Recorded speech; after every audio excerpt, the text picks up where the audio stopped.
Wa idh qulna lil malaikati isjudu li Adama fasajadu illa iblis aba wastakbara. Ya.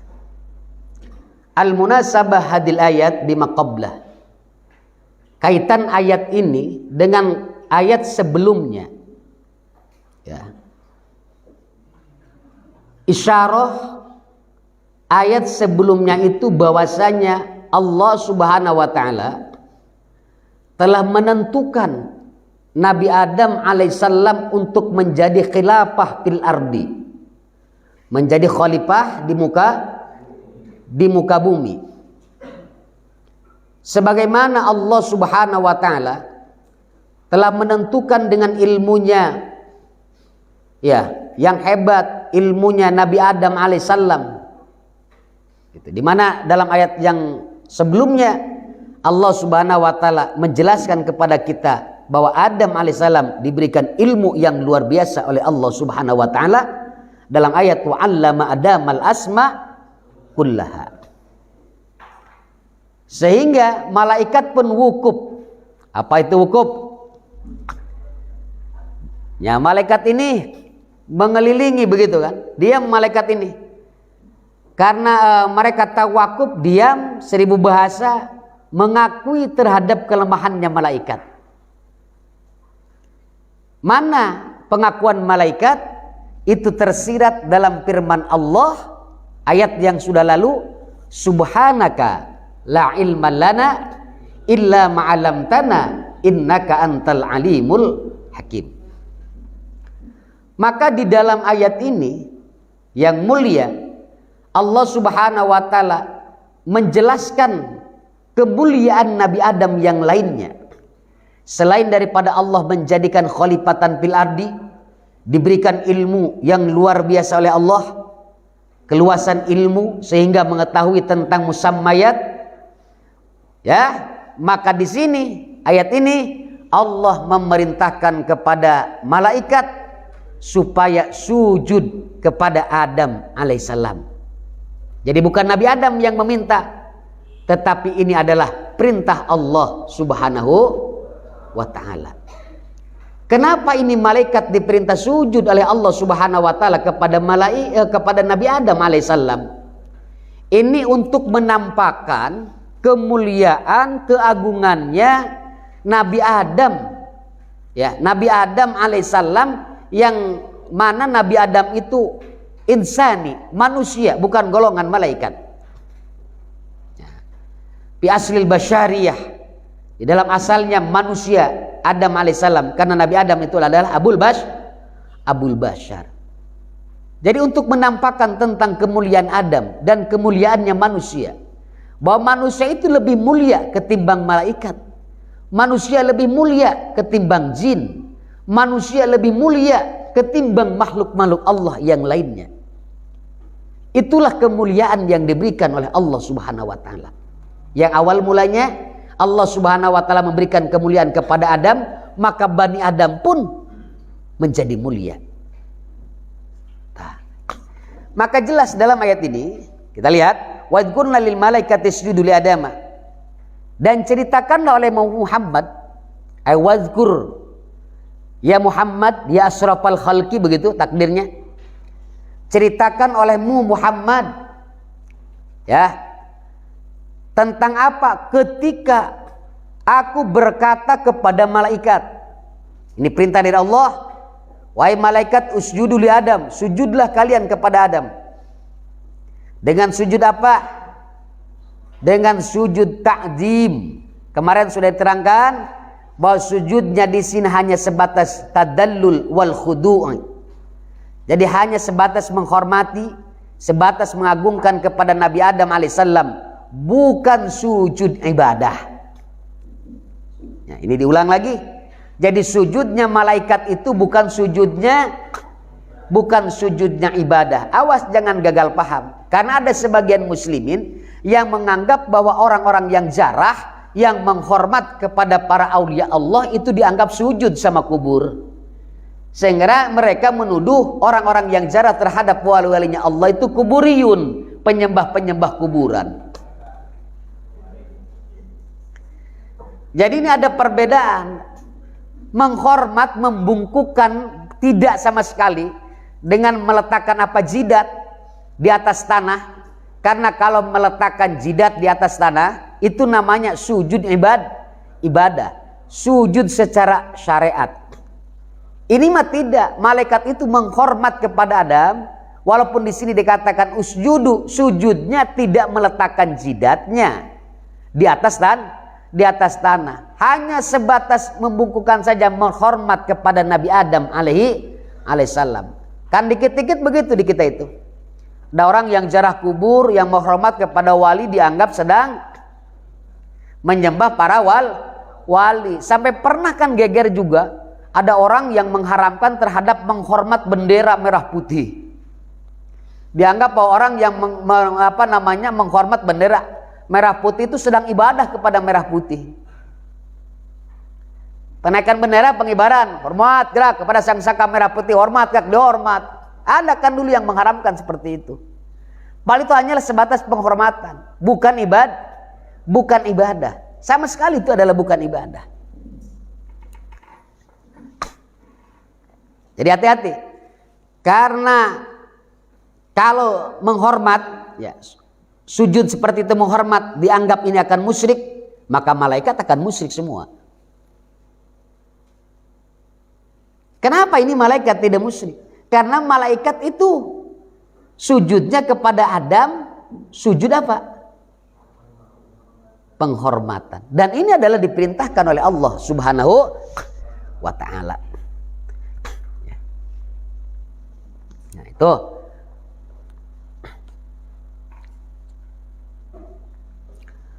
Lanjut. Maka di dalam ayat ini, mana tadi? Ini lanjutan yang kemarin ya.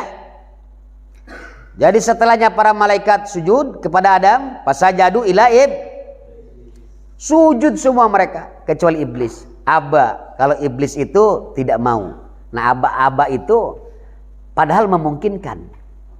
Jadi dia tidak mau, enggan, iba namanya, imtina mata makun. Jadi dia itu tidak sujud, padahal dia sangat memungkinkan untuk menghormat kepada Adam. Awas, hati-hati itu. Banyak yang aba ini. Kalau aba itu sudah maksiatnya iblis tuh. Nggak taraweh padahal mungkin untuk taraweh. Dia tidak puasa padahal memungkinkan untuk puasa. Dia tidak sholat padahal memungkinkan untuk sholat. Dia tidak haji padahal dia memungkinkan untuk ibadah haji. Dia tidak zakat padahal memungkinkan untuk mengeluarkan zakat. Itu aba namanya. Iba kalau bahasa ininya, bukan iba bahasa Indonesia. Al-iba bahasa Arab, bukan iba menurut bahasa Indonesia. Al-iba itu mencegah, tidak mau, tetapi ada kemungkinan mampu melakukannya. Nah, iblis itu begitu. Jadi iblis tidak bersujud, tidak menghormat kepada Adam alaihissalam, padahal sangat memungkinkan untuk menghormat kepada Adam alaihissalam. Maka diceritakan wastakbaro. Nah, diterusnya, karena dia tidak mau untuk sujud pada mungkin, itu adalah istakbaro, takabur, sombong iblis ini, merasa lebih berhak ketimbang Adam untuk menjadi khalifah fil ardi. Merasa dirinya itu paling ahli ibadah, merasa dirinya paling mulia karena diciptakan oleh Allah dari api, sementara Adam diciptakan oleh Allah dari tanah. Wa kana minal kafirin, dan iblis ini minal kafirin dari golongan orang yang kafir. Wa qulna ya Adam uskun anta wa zaujuka. Nah, dalam ayat ini wa qulna ya Adam, dan aku berkata kepada Adam, uskun anta wa zaujuka. Diamlah kamu, bertempat tengahlah kamu. Anta taukid di situ, wa zaujuka, dan istrimu. Nah, dalam Al-Qur'an tidak ada kalimat hawa. Yang ada itu wa zaujuk. Jadi kalau menyebutkan Adam itu dengan istrinya, tetapi Al-Qur'an tidak pernah menyatakan secara jelas siapa nama istri Adam. Kita tahu istri Nabi Adam itu Hawa dari baginda Rasulullah sallallahu alaihi wasallam. Kemudian dicantumkan dalam kitab Tafsir Munir, ini kan berdasarkan riwayat Al-Imam Nawawi dari gurunya terus sampai kepada Rasulullah sallallahu alaihi wasallam. Maka dalam tafsir ini Hawa. Ini bukan tafsiran Imam Nawawi semata, bukan, ada landasannya. Hawa, jadi istri Nabi Adam alaihissalam itu Hawa. Ya, istrinya siapa?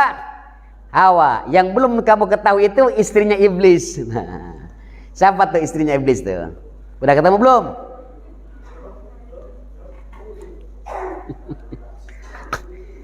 Istrinya Nabi Adam Hawa. Allah Subhanahu wa taala memerintahkan kepada Nabi Adam dan istrinya supaya tinggal di surga yang abadi. Kemudian kata Allah Subhanahu wa taala, wa kula minha, dan makanlah kamu dari surga itu, dari makanan-makanan surga, dari buah-buahan surga. Dengan apa? Rogodan, dengan jembar, dengan luas, dibebaskan, silahkan. Mau makan apa saja, mau makan buah apa saja, mau makanan apa saja, bebas sebebas-bebasnya. Ladidan, yang enak-enak. Gak ada di surga yang tidak enak. Di surga itu lazidan, semuanya serba enak. Tapi ada yang tidak boleh dimakan oleh Adam dan Hawa. Itu disebut syajaratil khuldi. Nanti akan lanjut dalam ayat ini. Nah, selain daripada syajaratil khuldi, Allah persilahkan Nabi Adam mau makan buah apa, mau makanan apa begitu, yang nikmat-nikmat, yang enak-enak, yang sedap-sedap, yang gurih-gurih. Gitu. Awas, nanti santri ingat yang gurih-gurih, ingat tahu 1002. Tahu bulat siapa? Hai sushi tuma, sekira-kiranya kalian hendak di mana saja tempatnya, tempatnya juga diberikan kebebasan oleh Allah Subhanahu wa taala. Ai fi ayyi makanin aradtuma minha, yakni di mana saja tempatnya yang kamu sukai di surga itu. Kan ini diberikan kebebasan yang begitu luas oleh Allah Subhanahu wa taala. Sudah makanan dibebaskan, mau makan apa saja kecuali makanan tadi itu syajaratil khuldi, dan tempatnya juga bebas. Mau makannya di mana? Mau di kamar mangga, ya. Mau di lapangan mangga, mau di dekat sungai, silahkan. Di bawah pohon, silahkan, begitu. Dibebaskan. Fi ayyi makanin, di mana saja tempatnya. Ya. Wala taqraba hadis syajarah. Nah, ini larangan. Wala taqraba hadis syajarah, tetapi jangan kalian dekati. Maksudnya jangan kamu makan, mendekatinya saja ini tidak boleh, apalagi makannya. Ini seperti la taqrabu zina. Yang dilarang di situ kan mendekati zina, bukan berzinanya. Begini pahamnya, jangan begitu kamu mah. Jangankan melakukan zina, mendekati zinanya saja tidak boleh. Sama dengan ini, la taqrabu hadis syajarah. Yang dilarang itu kan bukan mendekatinya, memakannya. Tapi kenapa bahasanya dengan la taqrabu hadis syajarah? Artinya begini, jangankan memakannya, mendekatinya, pohon itu pun dilarang oleh Allah. Karena kalau mendekatinya takut ada keinginan, ada hasrat memakannya. Makanya jangan main-main. Sesuatu yang dilarang begitu jangan didekati. Kenapa? Karena kalau sudah mendekat takut ada keinginan. Jangan main-main. Kata Allah begini, janganlah kamu berzina seperti itu. Janganlah dekati zina, yang dilarangkan zinanya. Kemudian mendekati zina itu. Nah, ketika mendekati zina itu kan nanti ada syahwat, ada keinginan melakukan zina. La ta'kula min hadis syajarah. Ya. Di sini larangan ini adalah kemuliaan sebenarnya. Sebab apa? Nah, di lanjutan ayat ini. Ruya anna Abu Bakar Siddiq radhiyallahu anhu sa'ala Rasulullah sallallahu alaihi wasallam. Diceritakan bahwasanya Abu Bakar As-Siddiq radhiyallahu anhu sa'ala Rasulullah. Beliau bertanya kepada Rasulullah sallallahu alaihi wasallam anis sajarah, tentang pohon ini. Faqala, maka dijawab oleh Rasulullah, hiya asyajaratul mubarakatul sumbulah. Nah, kata Rasulullah, sajarah itu Abu Bakar asyajaratul mubarakah, pohon yang diberkahi oleh Allah. As-sumbulah, yang memiliki apa tuh? Kalau dalam padi itu ada sumbulah, tangkai. Ya, pikulli sumbulatin mi'atu habbah. Seperti dalam ayat itu, masalul ladina yunfikuna amwalahum fisabilillah kamasali habbatin ambatat sab'as sanabil pikulli sumbulatin mi'atu habbah. Jadi ada tangkainya begitu. Aya ranggeyana cek Sunda mah. Ngaranggeuy, ngagayot lamun ngaranggeuy mah nya. Ya tuh aya atuh nu ngaranggeuy teu ngagayot, lamun geus ngaranggeuy pasti ngagayot. Tergantung gayotanana. Nu loba gayotanana yang henteu. Disebut ngagayot minimal 2. Ngagayot eta.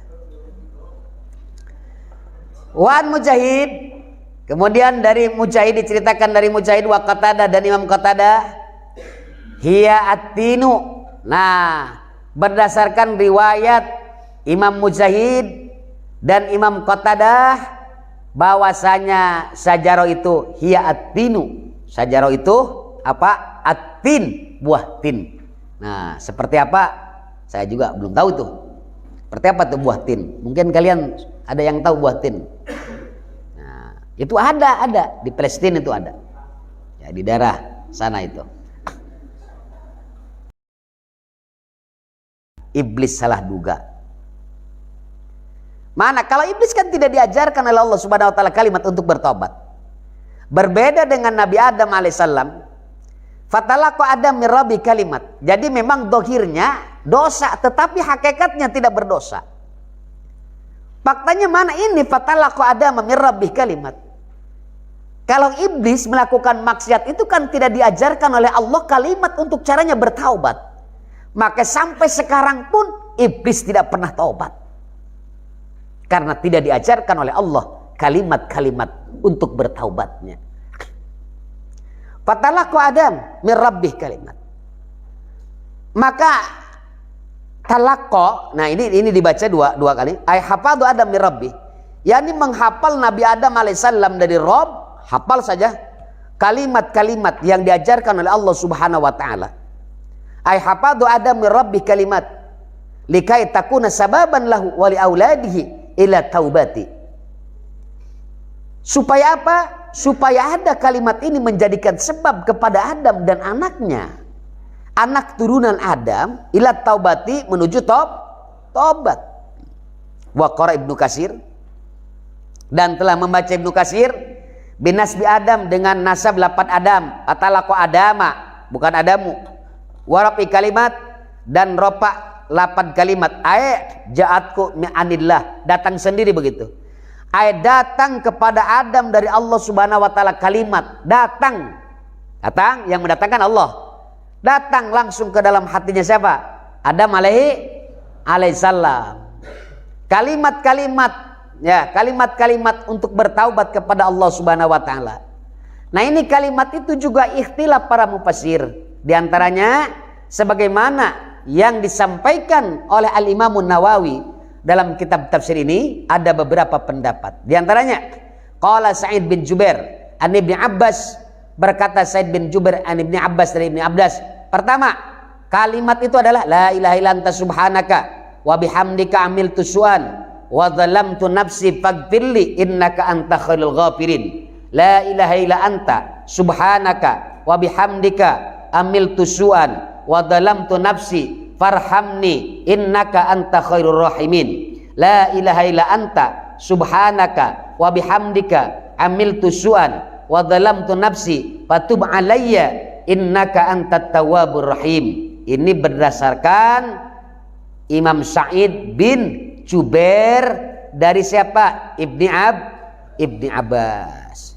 Tetapi kata Imam Mujahid wa Qatadah, dan ini yang paling masyhur, kalimat itu yang diajarkan oleh Allah Subhanahu wa taala kepada Adam untuk bertaubat itu, Rabbana dzalamna anfusana wa illam taghfir lana wa tarhamna la nakunanna minal khasirin. Ini yang paling masyhur. Fataba alaihi. Maka setelah Allah ajarkan kalimat itu dibaca sama Nabi Adam alaihissalam, berapa tahun itu Nabi Adam bertobat di muka bumi? Nah, yang awal mulanya mah dibaca di surga itu, ini Nabi Adam alaihissalam sudah diajarkan di surga itu sudah. Kemudian Nabi Adam mengira bahwa dia tidak akan jadi diturunkan ke muka bumi, tapi tetap saja dijadikan sama Allah Subhanahu wa taala, diturunkan, diperintahkan lagi untuk turun. Nah, ini dalam ayat yang akan datang ini. Fataba alaihi, maka Allah Subhanahu wa taala menerima taubat kepada siapa? Kepada Nabi Adam alaihissalam. Ay raja alaih, yakni Allah mengembalikan kepada Nabi Adam dengan rahmatnya, wa qabulit taubati, dan diterima taubatnya. Kenapa? Innahu wat-tawwab. Karena Allah Subhanahu wa taala itu adalah yang maha menerima taubat.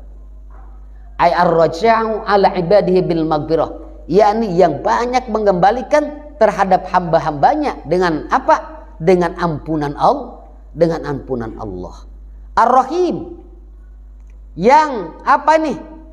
Belas kasihan. Al-balighu fi rahmati, yakni yang sangat di dalam rahmatnya.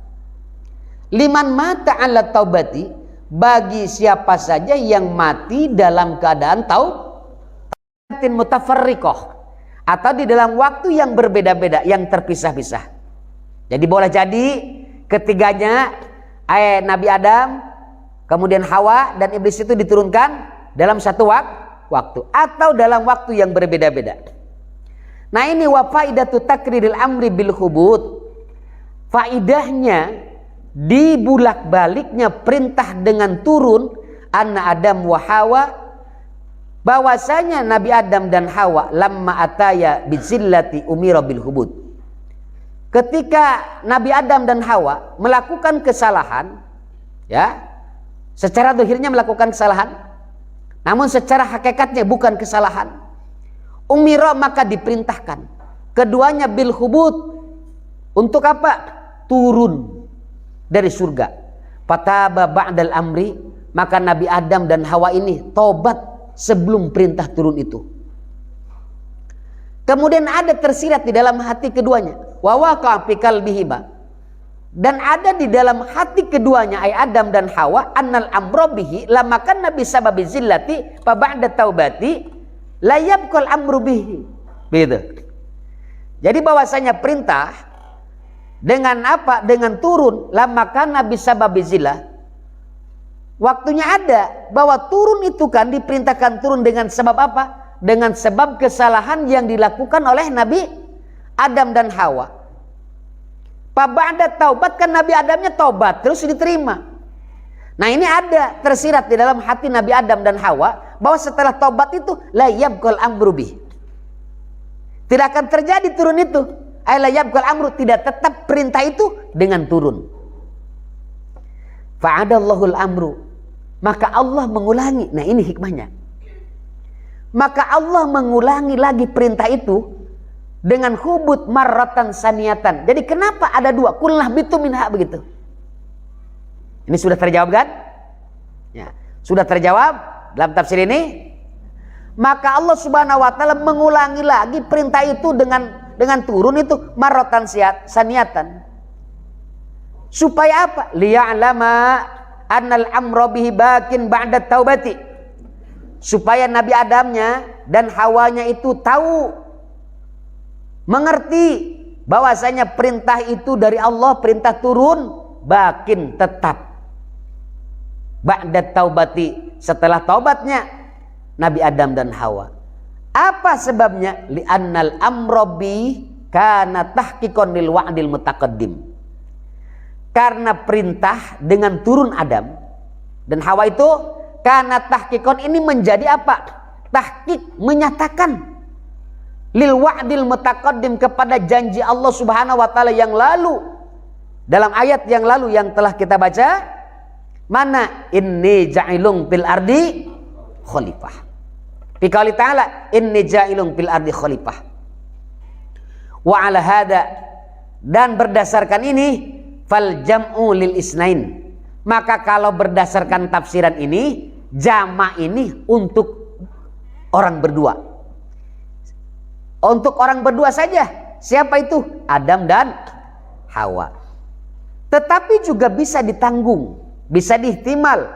Wa yuhtamalu kaunul jam'il lahuma wa liwalidayhima Qabil wa Iklima. Nah, jadi bisa ditanggung adanya perintah jama itu kepada Adam dan Hawa. Ini juga untuk kedua anaknya. Karena dalam satu riwayat bahwa Nabi Adam dan Hawa di surga itu punya anak, yakni Qabil dan Iklima. Nah, wali-walidayhima Qabil wa Iklima binaan alal qaul, karena ini berdasarkan satu pendapat, satu kaul, bi annahuma wulida fil jannah. Bahwasanya Qabil dan Iklima itu dilahirkan di mana? Di surga. Wala'alla adama dzikrihima. Nah, dengan demikian kalau berdasarkan pendapat ini, mudah-mudahan tidak disebutkannya Qabil dan Iklima kaunuhuma tabi'aini li abawaihima. Keduanya itu ya mengikuti, ya. Mengikuti keduanya di abawaihima kepada siapa? Ibu bapanya. Wa kana Qabil qad ghadabahu abawahu. Dan ini pernah cerita begitu. Wa kana Qabil, dan ada Qabil itu membenci, ya, murka, ngambek lah bahasa Inama. Ngambek, ya, murka terhadap kedua orang tuanya. Ya, apa nih? Liqatli Habil, karena membunuhnya siapa? Dan membenci kepada Qabil, maksudnya qad ghadabu, telah membenci kepada Qabil Adam dan Hawa. Kenapa? Liqatlihi, karena membunuhnya Qabil kepada siapa? Habil. Dibunuh saudaranya gara-gara perempuan ini. Gitu. Fa imma ya'tiyannakum, maka jika datang kepadamu ayat dzurriyyat Adam, wahai turunan Adam, minni dariku, hudai apa petunjukku, hudaya apa petunjukku, bi antamal adillata, dengan hendaknya kamu berpikir tentang dalil, akan dalil-dalil dengan hak-haknya dalil, kemudian wastan saja al ma'arifa minha, kemudian mengambil atau mengeluarkan ma'arif, ilmu-ilmu pengetahuan dari apa? Dari adillah. Fala khaufun alaihim, maka tidaklah takut terhadap mereka, orang tersebut, bima yastaqbilu minal adab, dari perkara yang akan datang kepada orang tersebut, ayman minal azab, dari siksaan Allah. Walahum yahjanun, dan tidaklah mereka yahjanun itu susah, ala ma fatahum minad dunya, terhadap apa yang tertinggal kepada mereka dari dunia. Wa yuqalu, dan dikatakan fala khaufun alaihim idza dubihal maut, maka tidak ada takut terhadap mereka itu idza dubihal maut, apabila disembelih kematian, maksudnya dicabut nyawa. Walahum yahjanun, dan mereka itu tidak susah ketika ditungkapkan begitu neraka ini. Wajawalul khaufi, dan hilangnya apa? Khauf, ketakutan. Yatadammanu salama, itu menyimpan keselamatan. Min jamil afati, dari seluruh keruksakan-keruksakan. Wajawalul hajani yaqtadil wusula ila kullil ladzati wal muradati, dan hilangnya kesusahan itu sesuai yaqtadil wusul, jadi sesuai dengan apa? Dengan sampainya kepada apa? Illa kullil ladzat, kepada semua kenikmatan dan perkara-perkara yang dikehendaki. Wa hada yadullu ala annal mukallaf alladhi ata'allahu ta'ala la yulhiku khaufun, dan berdasarkan ini maksudnya ya dulu itu menunjukkan bahwasanya seorang mukallaf alladhi ata'allah, yang apabila dia taat kepada Allah Subhanahu wa taala, la yulhikuhu khaufun, maka tidak akan pernah ada kepadanya, tidak akan datang kepadanya. Apa itu?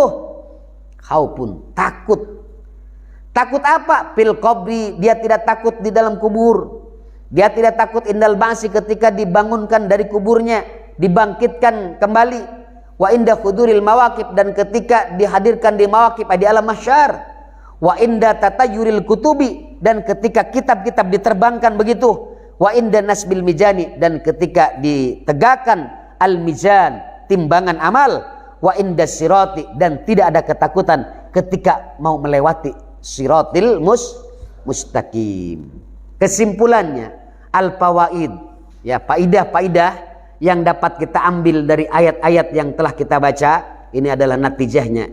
Pertama, kita bertanya, kaifa yasihu sujud di ghairillah? Itu yang harus kita timbulkan pertanyaan. Karena Allah di dalam ayat ini memerintahkan kepada malaikat untuk sujud. Kan timbul pertanyaan, bagaimana sah sujud kepada selain Allah? Jawabannya, bahwa sujudnya malaikat kepada Adam itu adalah tahiyyat wa ta'zim, hanya sebatas penghormatan dan pengagungan. La sujuda salatin wala sujuda ibadah.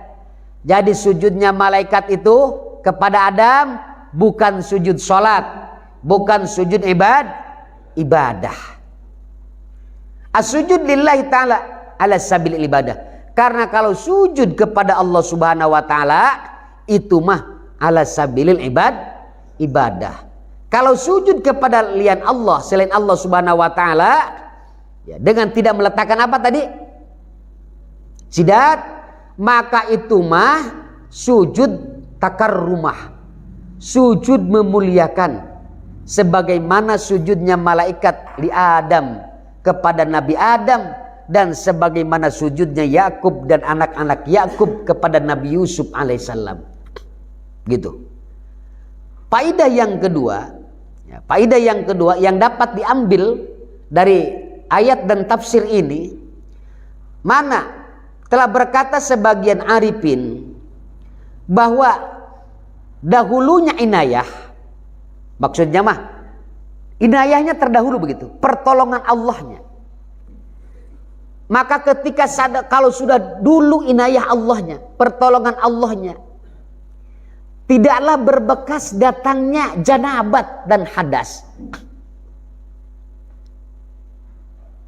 Ini dari cerita apa? Dari cerita Nabi Adam. Nabi Adam itu sudah ditentukan oleh Allah mendapatkan inayah, mendapatkan pertolongan dari Allah. Jadi inayahnya sudah dulu begitu.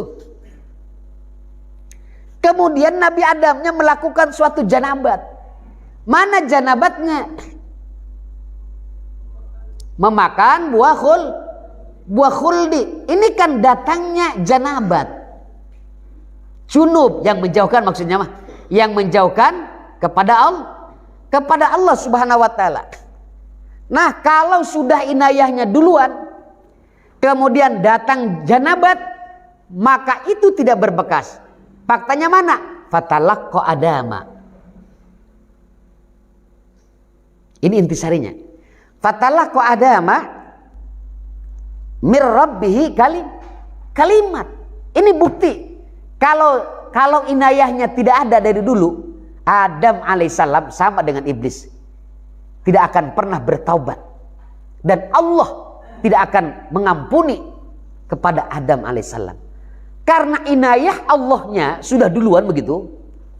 Inayah Allahnya sudah duluan kepada Nabi Adam dan Hawa, maka ketika melakukan suatu kesalahan pun ini tidak berbekas, tidak berdampak. Seandainya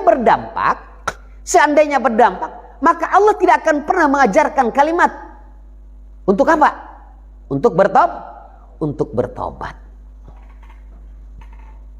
Ini natijah ya, bukan tafsir. Jadi kesimpulan faidah-faidah yang setelah kita baca dari tafsir Al-Munir ini, itu yang dapat kita ambil.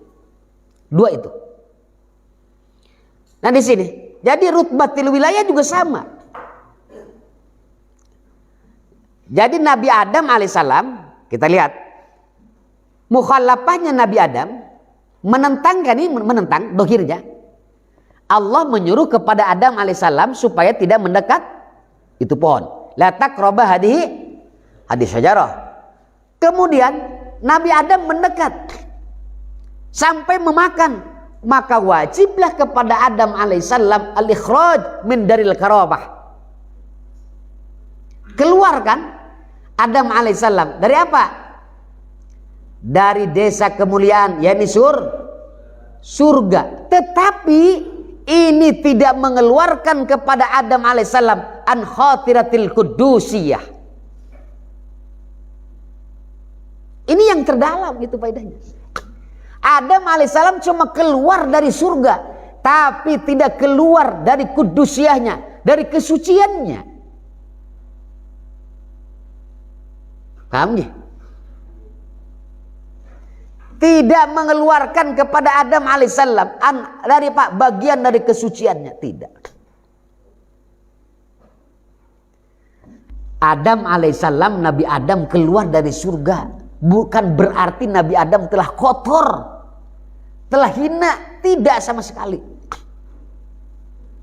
Keluarnya Nabi Adam alaihissalam dari surga itu tidak mengeluarkan kepada Nabi Adam dari bagian-bagian kesucian. Karena yang namanya Nabi itu dimaksum, dijaga oleh Allah kesuciannya. Sudah mengerti nih sampai sini? Karena ini banyak salah tafsir nanti. Keluarnya Nabi Adam cuma dari Darul Karamah, tetapi tidak keluar dari Hadiratil Qudsiyah atau dari Qudsi, begitu, tidak. Dan sama sekali juga tidak mencabut khilafahnya. Apakah dicabut oleh Allah Subhanahu wa taala khilafahnya jadi batal? Tidak. Tetap walaupun Nabi Adam alaihissalam memakan sajaratil khuldi, tetap saja oleh Allah Subhanahu wa taala Nabi Adam itu dijadikan khalifatan fil ardi. Ya. Paham nih? Paham? Nah, bahkan Allah memberikan apa? Memberikan hadiah, memberikan pemberian kepada Adam alaihissalam dan untuk anaknya. Yang ketiga, ini kan iblis itu dibawa-bawa sama golongan malaikat ini. Wa idh qulna lil malaikati, dan kami berkata kepada malaikat termasuk iblis tuh. Di dalamnya tuh ada iblisnya tuh. Usjudu li Adama. Sujudlah kamu kepada Adam. Fasajadu ila iblis. Nah, ini istisnanya apa mungqati apa mutasil? Kalau istisnanya mutasil berarti iblis sama jenisnya dengan malaikat. Maka istisnanya di sini mungqati, jangan mutasil. Wa idh qulna lil malaikati, dan ketika aku berkata kepada malaikat, malaikat ini di sini ada kelompoknya iblis ini, ada iblisnya di sini. Fasajadu diperintahkan supaya sujud, malaikat dan iblis sujud kamu kepada Adam. Maka fasajadu, sujudlah semua malaikat, tapi ada pengecualian, illa iblis. Nah, dalam kajian itu kalau kita kaji, di sini kan ada illa. Illa itu dalam ilmu nahu ada muttasil istisnanya. Istisna itu istisna ada yang muttasil, ada yang mungqati. Apakah istisnanya di sini illanya itu muttasil atau mungqati? Ini jelas mungqati. Ya, kenapa? Karena iblis minal jin walaysa minal malaikah. Iblis itu bukan dari malaikat, bukan. Iblis itu dari jin. Walaysa minal walaysa minal malaikati. Ini berdasarkan pendapat Al-Imam Hasan wa Qatadah dan yang lainnya.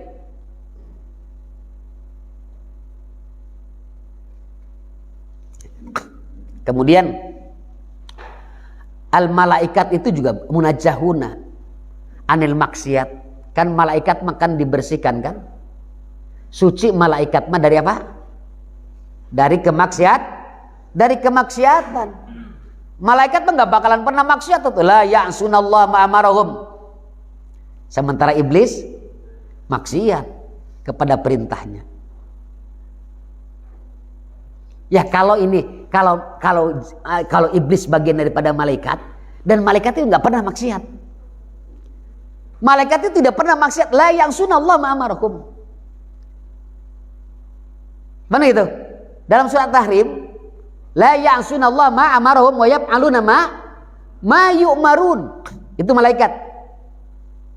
Kalau iblis qad asa. Iblis memaksiat dengan perintah Allah. Mana disuruh sujud? Tidak sujud. Malaikat diciptakan itu dari nur. Awas, nurnya jangan seperti nur-nur ini. Ini nur ma'nawiyah. Nanti kamu mah berpikirnya begitu, ini malaikat seperti cahaya-cahaya seperti ini. Cahaya lampu. Ya ini kan nur juga kan? Ya. Bulan akan ada cahayanya. Ini nur ma'nawiyah. Jadi malaikat itu Allah ciptakan dari nur, dari cahaya, tetapi cahayanya yang sifatnya ma'nawiyah. Bukan seperti cahaya lampu, bukan seperti ini. Dan iblis Allah ciptakan dari nar. Nanti juga kamu jangan berpikir bahwa apinya api kompor atau api gas korek api seperti itu. Ya, ini juga apinya secara maknawiyah. Kalau diciptakannya dari sesuatu yang berbeda, maka tabiatnya pun akan berbeda. Karena malaikat diciptakan dari nur yang maknawiyah. Tabiatnya lain ya tuh. Paham? Kalau iblis diciptakan dari apa? Dari api, dari nar, maka tabiatnya pun akan berbeda. Ya, akan berbeda. Tabiat cahaya dengan tabiat api akan berbeda. Ya sama juga manusia. Tabiatnya dari tanah, kalau kita dari saripati tanah. Makanya makannya harus yang halal-halal. Karena kalau yang haram-haram tuh, ya, seorang ayah nanti keluar air maninya, itu akan ngaruh kepada tabiat anaknya. Harus hati-hati. Jangan dianggap semua air mani sama, enggak. Air mani kan dari saripati tanah. Nah, saripati tanah ini juga akan berbeda-beda begitu. Makanya tabiat manusia itu akan berbeda-beda. Walaupun sama-sama min nutfatin dari air mani, betul dari air maninya mah. Tetapi kenapa tabiatnya bisa beda-beda? Karena saripatinya yang dimakan oleh orang tua, oleh bapakmu itu, ya, oleh bapak aku juga. Ini yang berbeda. Makanya hati-hati. Nih kalian nih calon ayah-ayah ini. Hati-hati. Karena itu akan ngaruh terhadap air manimu. Paham? Jadi bibitnya harus bibit yang unggul. Gak cukup bibitnya yang unggul. Ditempatkan di tempat yang subur. Tempat yang bagus. Rahim itu tempat penyebaran. Tempatnya bareta. Ya iya. Makanya Rasulullah SAW ketika mau menikah saja kan harus memilih jodoh, gitu kan? Ya, memilih jodoh. Ya, walaupun jodoh itu telah ditentukan oleh Allah Subhanahu Wa Taala, tetapi kan kita tidak tahu siapa dengan siapanya. Maka pilih dulu. Nah, ketika pilihan itu ke situ dan orang itu mau, itulah jodohnya.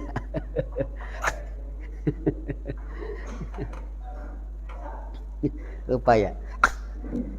Harus sabar aja kalau memang begitu. Tapi memang harus hati-hati. Sebaliknya juga, lahannya subur. Wanitanya soleha, begitulah. Lahannya baik, tempat sebarannya mah baik. Tetapi bibitnya bukan bibit unggul. Paham? Maka itu pun tidak akan tumbuh dengan yang baik. tidak akan tumbuh secara baik begitu. Dan ini akan melahirkan suatu proses tabiat-tabiat yang mukhtalifah. Jangankan berbeda ayah, beda-beda tabiatnya. Satu ayah pun bisa berbeda apanya? Tabiatnya. Nah, ulang lagi kita kembali. Al-malaikat, malaikat inilah duriyata. Malaikat mah tidak punya anak turunan karena malaikat tidak pernah nikah. Malaikat mah nggak doyan begitu mah. Ya, malaikat itu adalah duriyah, tidak punya keturunan. Berbeda dengan iblis. Kalau iblis itu ada duriyah. Ada duriyah, ada anak incunya, punya keturunannya. Jangan-jangan hadir. Apa tattakhidunahu wa dzurriyyatahu awliya min duni. Ini dalam surat Al-Kahfi itu. Ini nas secara soreh. Apakah kamu menjadikan iblis dan duriat-duriatnya, turunan-turunannya sebagai penolong-penolong min duni, dari selain aku? Ini ada manusia yang menjadikan iblis sebagai penolong, sebagai walinya, sebagai sesembahannya. Nah, dulu itu kan ada tuh pada zaman Angling Dharma itu Grenda Seba. Yang jadi sesembahan begitu kan. Nah, itu pada zaman dulu. Zaman sekarang juga banyak orang yang nyembah iblis. Apa tattakhiduna wa dzurriyyatahu awliya min duni. Dalam surat Al-Kahfi ini nas soreh, nas yang soreh. Dengan demikian ala annahu minal jin. Ya. Bahwasanya itu iblis dari jin, ya, dari jin. Wa huwa qala ta'ala illa iblis kana minal jinni fafasaqa an amri rabbih. Kecuali iblis kana minal jinni, ada iblis itu dari jin, fafasaqa, kemudian fasik, an amri rabbih, dari perintah Tuhannya. Ini dalam surat Al-Kahfi. Maka cukup bagi kita hujjah, dalil yang jelas bahwa iblis bukan dari malaikat. Ya, bahwa iblis bukan dari malaikat. Itu natijanya. Yang ketiga. Ya, sudah paham? Nah, mudah-mudahan kita bisa mengerti. Wallahu a'lam bimuradi.